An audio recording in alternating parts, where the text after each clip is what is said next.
ಅತ್ತಿರಿ ಇಷ್ಟೆಲ್ಲ ಮಸಾಲ ತಗೊಂಡು ಏನು ಮಾಡತ್ತೀರಿ? ಮನೆಗೆ ಪಾವ್ ಭಾಜಿ ಮಸಾಲ ಹೆಂಗೆ ಮಾಡೋದು ತೋರಿಸ್ತೀನಿ. ಆಯ್ತು ರೀ. ಈಗ ಅದಕ್ಕೆ ಏನೇನು ಬೇಕು ಹೇಳ್ತೀನಿ. ಹಾಂ, ಅರ್ಧ ಬಟ್ಲ ಹವೇಜ. ಈ ಚಮಚಲ್ಲಿ ಆಳಿದ್ರೆ ಇದು ಏನಾಗ್ತದೆ 10 ಚಮಚ ಆಗ್ತದೆ. ಆಯ್ತು. ಮತ್ತು 2 ಚಮಚ ಈ ಚಮಚಲ್ಲಿ 2 ಚಮಚ ಜೀರಿಗೆ ತುಂಬ ತೊಗೊಳೋದು. ಫುಲ್ ಹಿಂಗೆ ತುಂಬ ಸ್ವಲ್ಪ ಅಲ್ಲ, ಹಿಂಗೆ ತುಂಬ ತೊಗೊಳೋದು ಜಾಸ್ತಿ. 2 ಚಮಚ. ಮತ್ತು ಸೋಂಪು ಅಂದರೆ ಬಡೆ ಸೋಂಪು 2 ಚಮಚ. ಈಗ ಇದು ಒಂದು 20 ಕರಿಮೆಣಸು, ಒಂದು 15 ಲವಂಗ. ಇದು ಚಕ್ರ ಫುಲ್ ಅಂದರೆ ಅನಾನಸ್ ಅಂತಾರೆ ಮಸಾಲೆದಾಗ, ಅನಾನಸ್. ಇವು 2 ತುಪ್ಪಡಿ ತೊಗೊಂಡಿನಿ. ಮತ್ತು ಮಸಾಲ ಎಲೆ ಮತ್ತು ಇವು ಸಣ್ಣ ಸಣ್ಣ 4 ತುಪ್ಪಡಿ, 1 ಇಂಚಿದು 4 ತುಪ್ಪಡಿ ಚಕ್ಕೆ ತೊಗೊಂಡಿನಿ. ದಾಲ್ಚಿನಿ ಮತ್ತು 2 ಹಸಿರು ಯಾಲಕ್ಕಿ ಮತ್ತು ಮಸಾಲೆ ಯಾಲಕ್ಕಿ 2 ತೊಗೊಂಡಿನಿ. ಮತ್ತು ಒಣ ಮೆಣಸಿನ್ಕಾಯಿ ಅಂದರೆ ಬ್ಯಾಡಗಿ ಮೆಣಸಿನ್ಕಾಯಿ ತೊಗೊಂಡಿನಿ, ಒಂದು 5 ಮೆಣಸಿನ್ಕಾಯಿ ತೊಗೊಂಡಿನಿ.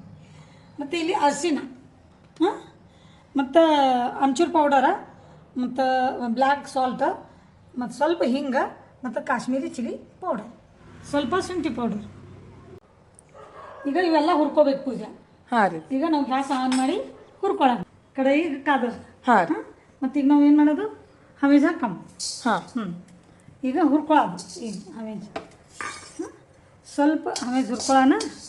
ಆಮೇಲೆ ಸಣ್ಣ ದಿನ ಸಾಕೋದು. ಗ್ಯಾಸ್ ಫುಲ್ ಇರ್ಬೇಕೇನ್ರಿ? ಜರ ಕಾಯತ್ತನ ಸ್ವಲ್ಪ ಬಿಸಿ ಆಗಬೇಕು, ಅಂದ್ರೆ ಸ್ವಲ್ಪ ಹುರಿಬೇಕು ಹಿಂದಾದ್ಮೇಲೆ. ಈಗ ಇದು ಏನು ಮಾಡೋದು, ಇವೆಲ್ಲ ಈಗ ಹವೇಜ್ ಹಾಕಿದಲ್ಲ, ಈಗೆಲ್ಲ ಇವು ಧಮ್ಮನ್ ಮಸಾಲೆ ಮತ್ತು ಇದ್ರಾಗ ಹಾಕ್ಬಿಡ್ತೀನಿ. ಎಲ್ಲನೇ ಹಾಕೋದು? ಎಲ್ಲನೇ ಹಾಕ್ತೀನಿ. ಲವಂಗ, ದಾಲ್ಚಿನಿ, ಚಕ್ಕೆ ಎಲ್ಲ ಹಾಕ್ತೀನಿ. ಘಮ ಘಮ ವಾಸ ಬರ್ಲಾಗತ್ತನ. ಇದು ಸ್ವಲ್ಪ ಅರ್ಧಮರ್ಧ ಹುರಿದು ಅಲ್ಲ, ಜೀರಿಗೆ ಸೋಂಪ ಹಾಕೋದು. ಗ್ಯಾಸ ಜರ ಮೀಡಿಯಮ್ ಇಡೋದು. ಈಗ ಸ್ವಲ್ಪ ಕಾದದು. ಮತ್ತು ಹೊತ್ತಿಸ್ಬಾರ್ದು ಏನು. ಕಮ್ಮ ಹುರಿಬೇಕು. ಈಗ ನಾವು ಜೀರಿಗೆ ಮತ್ತು ಬಡೆ ಸೋಪ ಹಾಕ್ಬೇಡ.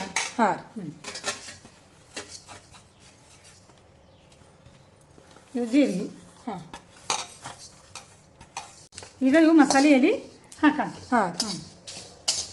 ಇದ್ರ ಜೋಡಿನೇ ಇವು ಹುರಿತಾವ ಹಂಗೆ. ಈಗ ಮೆಣಸಿನ್ಕಾಯಿ ಹಾಕೋಣ. ಇವನ್ನ ಇದ್ರಾಗೆ ಹಿಂಗೆ ಬೆಚ್ಚಗೆ ಮಾಡೋದು. ಕಮ್ಮಾಗಿ ಹುರ್ಕೋಬೇಕಲ್ಲ? ಕಮ್ಮಾಗಿ ಹುರ್ಕೋಬೇಕು. ವಾಸ ಬರ್ತದೆ ಚಂದ, ಆದರೆ ಹೊತ್ತಬಾರ್ದು. ಘಮ ಘಮ ವಾಸ ಉಂಟದ್ರಿ ಅಂತೀರಿ? ಹುರಿದಿರ್ಬೇಕಲ್ಲ? ಇವು ಹುರಿದಾವ. ಯಾರೀಗ ನಿಮ್ಗೆ ಬೇರೆ ಬೇರೆ ಸೆಪ್ರೇಟಾಗಿ ಹುರಿದ್ರೂ ಬರ್ತದೆ. ಅಂದ್ರೆ ಜೀರಿಗೆ ಬೇರೆ, ಬಡೆ ಸೊಪ್ಪು ಬೇರೆ, ಬಾಕಿದೆಲ್ಲ ಬೇರೆ ಬೇರೆನೂ ಹುರಿಬೋದು. ಹಿಂಗೆ ಹುರಿಬೇಕಾದ್ರೆ ಮೊದಲು ದಪ್ಪ ದಪ್ಪ ಏನದ ಅದು ಹಾಕೋದು. ಜೀರಿಗೆ ಮತ್ತು ಬಡೆ ಸೊಪ್ಪು ಲಾಸ್ಟ್ ಹಾಕ್ಬೇಕು, ಯಾಕಂದ್ರೆ ಅವು ಸಣ್ಣ ಅಲ್ಲ, ಹೊತ್ತಾವ. ಈಗ ಆಗ್ಯದ ಪೂಜೆ. ಈಗ ಹುರಿದಾವಲ್ರಿ ಎಲ್ಲ? ಹುರಿದಾವ. ಈಗ ಇವು ತಣ್ಣಗೆ ಮಾಡೋದು. ಈಗ ತಣ್ಣಗೆ ಆಗ್ಬೇಕು. ಆಯ್ತು. ಗ್ಯಾಸ್ ಆಫ್ ಮಾಡಿದ್ರೆ ಈಗ ಆಫ್ ಮಾಡೋದು. ಈಗ ಇದು ತೆಗೆದು ಮತ್ತೊಂದ್ರಾಗ ಹಾಕೋದು ಪೂಜೆ. ಇದ್ರಾಗೆ ಇಡೋದಿಲ್ಲ. ಆಯ್ತು. ಇದ್ರಾಗ ಹಾಕ್ತಿಲ್ಲ. ತಣ್ಣಗಾಗ್ಯಾವ್ರಿ ಈಗ? ಈಗ ತಣ್ಣಗಾಗ್ಯಾವ. ಭಾಳೇನು ತಣ್ಣಗಿಲ್ಲ, ಸ್ವಲ್ಪ ಸ್ವಲ್ಪ ಸ್ವಲ್ಪ ಹಿಂಗೆ ಬಿಸಿ ಇರಬೇಕು. ಸ್ವಲ್ಪ ಆರಬೇಕು, ಭಾಳ ಇಲ್ಲ. ಒಂದೇ ಚಮಚ, ಸಣ್ಣ ಚಮಚಲ್ಲಿ ಏನುಂಟು ಅರಿಶಿನ. ಈಗ ಇದು ಈಗ ಅಮ್ಚೂರ್ ಪೌಡರ್ ಏನುಂಟು 1 2 ಇದು ಚಮಚ, ಸಣ್ಣ ಚಮಚ ಅದ. ಇದು 1 3 ಅಂದ್ರೆ ದೊಡ್ಡ ಚಮಚ. ಈ ದೊಡ್ಡ ಚಮಚಲ್ಲೇ ಒಂದು ಅಂದಲ್ಲ, ಅಂದ್ರೆ ಈ ಚಮಚಲೇ 1. ಈ ಚಮಚಲೇ 1.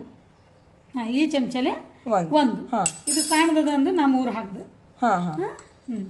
ಈಗ ಬ್ಲ್ಯಾಕ್ ಸಾಲ್ಟ್. ಇದು ಬ್ಲ್ಯಾಕ್ ಸಾಲ್ಟ್. ಇದರಲ್ಲೇ ಒಂದೇ ಸಣ್ಣ ಚಮಚನೇ 1. Black salt. ಮತ್ತು ಈಗ ಉಪ್ಪು ಭಾಳ ಹಾಕೋದಿಲ್ಲ. ನಾವು ಮಸಾಲ ಭಾಜಿ ಮಾಡೋಳಿಗೆ ಹಾಕ್ತೀವಲ್ಲ, ಇದು ಸ್ವಲ್ಪ ಹಾಕೋದು. ಅರ್ಧ ಚಮಚ. ಇದು ದೊಡ್ಡ ಚಮಚಲೇ ಅರ್ಧ ಚಮಚ ಹಾಕೋದು. ಈಗ ಕಾಶ್ಮೀರಿ ಚಿಲ್ಲಿ ಪೌಡರ್ ಒಂದು ಸ್ವಲ್ಪ ಹಾಕೋದು. ಈ ಚಮಚಲೇ ಇದು ಕಾಶ್ಮೀರಿ ಚಿಲ್ಲಿ ಪೌಡರ್ ಅದು. ಇದು ಇದರಲ್ಲೇ 2 ಚಮಚ ಹಾಕ್ತೀನಿ.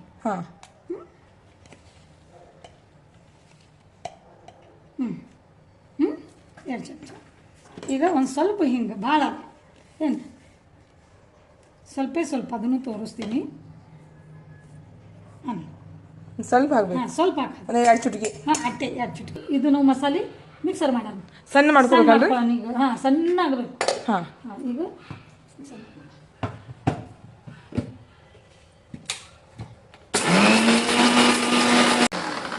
ಆಗ್ಯದೇನು ಮೇಡಮ್? ಹಾಂ. ಈಗ ಈ ಚಮಚಲ್ಲೇ ಸಪಾಟ್ ಚಮಚ ಶುಂಠಿ ಪೌಡರ್ ತೊಗೊಳೋದು.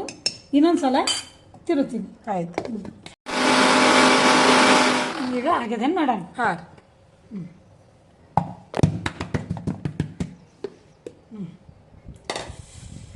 ವಾಸನೆ ಚಂದ ಹತ್ತಿರಿ. ರೆಡಿ ಆಯ್ತು. ಹಾಂ, ಹಿಂಗೆ ಸಣ್ಣ ಆಗಿ. ಹಾಂ ಹಾಂ ರೀ. ಪಾವ್ ಭಾಜಿ ಮಸಾಲ ರೆಡಿ. ಏಕದಮ್ ಸಣ್ಣ ಆಗಿ. ಮನಿ ಮಸಾಲ ಹಾಕಿ ಪಾವ್ ಭಾಜಿ ಮಾಡಿದ್ರೆ ಭಾಳ ಕಮ್ಗಾಗ್ತದೆ ಮತ್ತು ಮಸ್ತ್ ಕಲರ್ ಬರ್ತದೆ. ಟನ್ ಪಾವ್ ಭಾಜಿ ಮಸಾಲ ರೆಡಿ. ಪಾವ್ ಭಾಜಿ ಮಸಾಲ ಮನ್ಯಾಗ ಹ್ಯಾಂಗೆ ಮಾಡೋದು ನಾ ತೋರಿಸ್ಕೊಡ್ತೀನಿ, ನೀವು ಮಾಡಿರಿ. ಮುಂದಿನ ರೆಸಿಪಿದಾಗ ಇದೇ ಮಸಾಲೆ ಹಾಕಿ ಝಟ್ಪಟ್ ಪಾವ್ ಭಾಜಿ ಹ್ಯಾಂಗೆ ಮಾಡೋದು ನಾ ತೋರಿಸ್ತೀನಿ. ಎಲ್ಲರಿಗೂ ಒಳ್ಳೆಯದಾಗಲಿ.